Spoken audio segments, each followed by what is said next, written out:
morning, everyone. This is Tony from her Homestead Skills, and today I had a specific project in mind, and in order to do that I had to go to the market.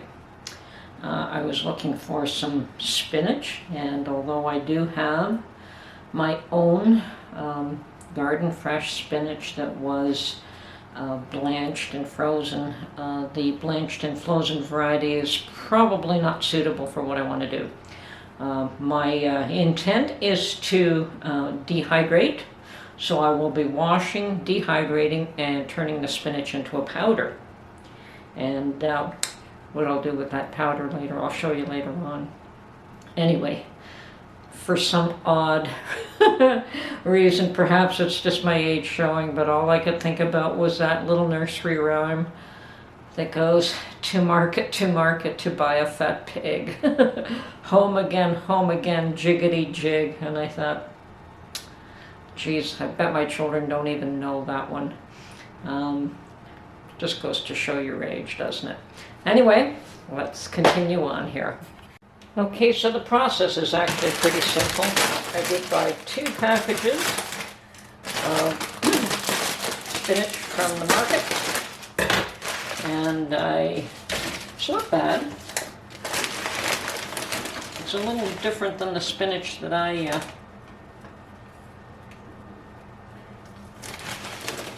grow myself, but it seems to be fine. So the first stage, of course, is to wash this and sort it. Okay. So I did buy 2 bags.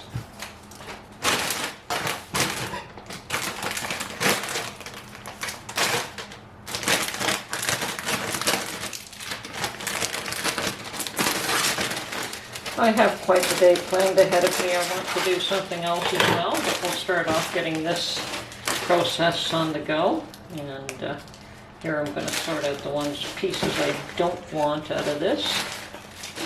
And that's the thing with your own fresh homegrown, you know that each leaf is nice and fresh.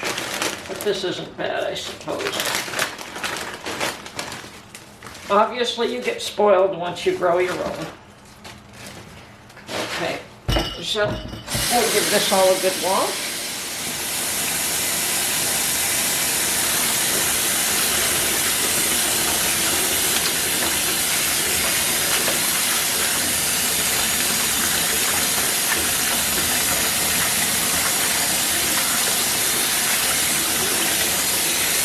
Now we don't have to blanch this because I am going to turn it into a powder, so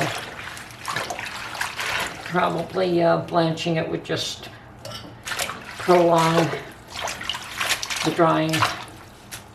Okay, so once it's washed, probably want to use a salad spinner, and I have this fairly inexpensive little salad spinner which I'll be using, but it does work. So, and I'll pick out any leaves that don't look good to me. That certainly does not.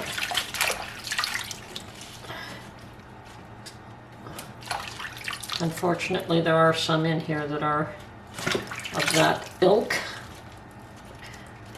Okay. But at least it gives me the opportunity to do this once I've washed them. Okay, and I'm going to get my dehydrator trays out so that once that has spun mostly dry, they can go on the dehydrator immediately. So here we are.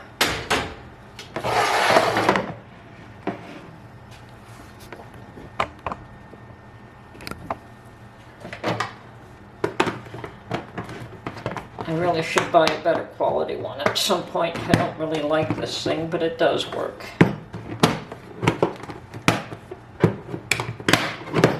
Okay.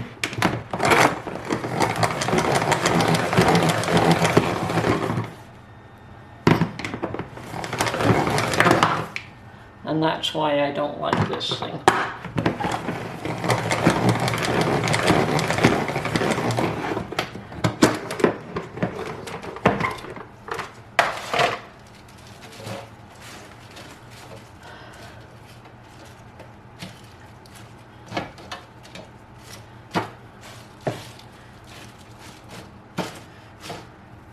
Oh, they just seem to fill up this tray so completely, but once it's done, it'll shrivel up to nothing.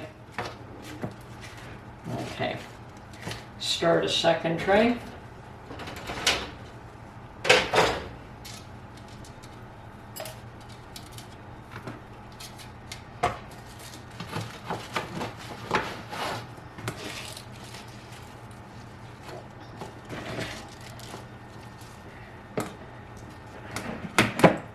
And as you can see, there's a fair amount of water that got tossed out of there. Now that'll just help it all dehydrate a whole lot faster. Okay, next bunch. Just make sure they're all good leaves here.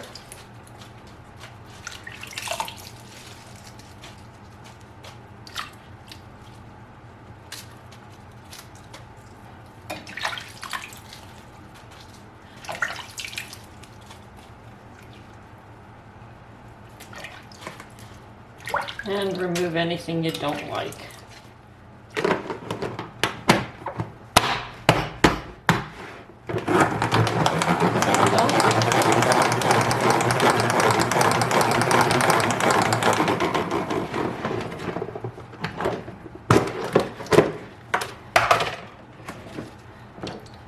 Yes, and any excess water you can take out will certainly help this dehydrator do its job anyway. Okay, tray number 2 is more than full.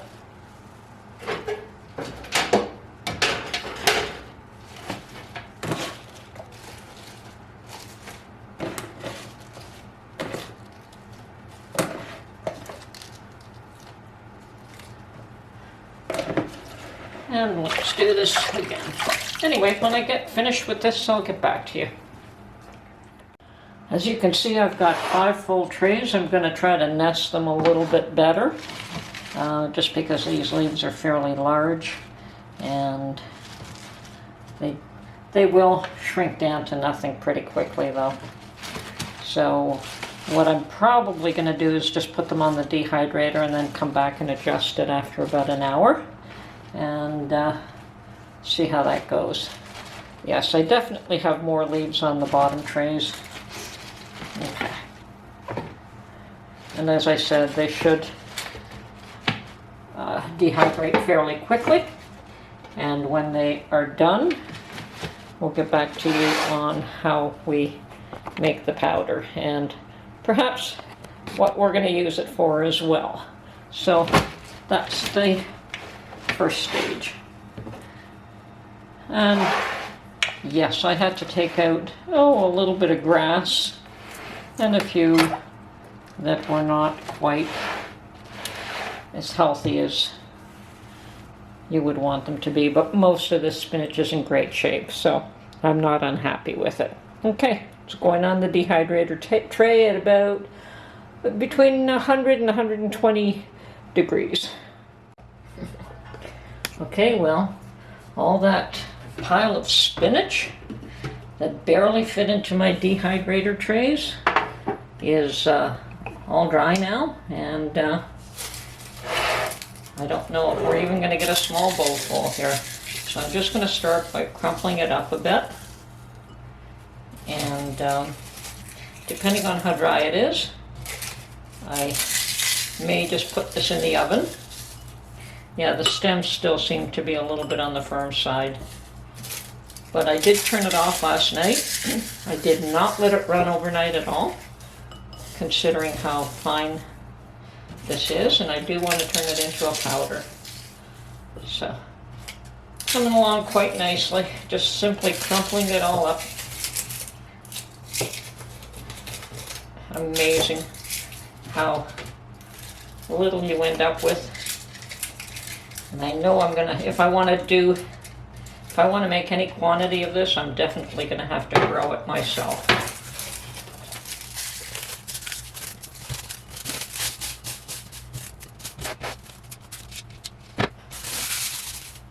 You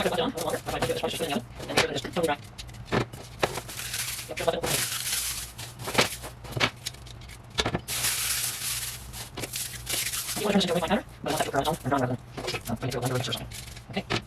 Okay, so what I've done here is I've laid it out on some parchment paper. Now most of this is dry, but it's not so thoroughly dry that it is turning into a powder just yet. So what I've done is I've turned on the oven, and I'm going to turn it off before this goes in. I certainly do not want it to cook.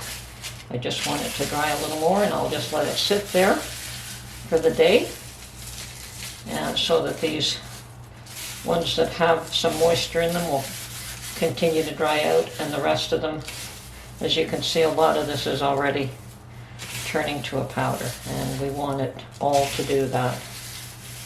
Okay, so all I'm going to do, I've already broke it up too much to put it back on dehydrator trays, so that's why it's going in the oven. Okay, well, I have completed the process of dehydrating, drying, and crumbling my spinach and turning it into a powder. I actually put it through a little coffee grinder that I don't use for coffee at all anymore. I just use it for herbs. So this is what I ended up with. So 2 packages of spinach gave me half a pint. So definitely very space-saving device doing this with it. I think that next year when I grow my spinach, I will not freeze it. I will probably turn it into a powder like this, because I think that I have a number of uses for it in this format. So for the time being, this is the video, and this is the process I've been through, and the reason I'm doing it is that I can put this in a ravioli filling. I can put this in pasta to make green pasta, and there's probably other uses for this as well, but that's what I'm thinking of right now. When I make ravioli cannelloni filling, I always add spinach to my ricotta cheese and a few spices and a few other things, and that's what makes the filling very tasty and probably quite healthy. I've never made green pasta, but you can make green pasta with spinach. That's the only way I would make it.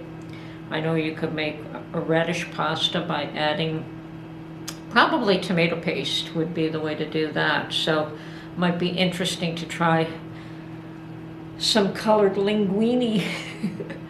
I know the green I definitely would do, because I think that spinach in the egg noodles would be awesome. It would be great flavor and definitely very pretty to look at. But as I said, I suspect that next year when I do my spinach patch, and I will be doing a large one and picking it pretty much consistently all year round, and see how much of this I can end up with by the end of the year. Okay, this is Tony from Her Homestead Skills. I hope you've enjoyed this video, and we'll catch you on the next one. Bye for now.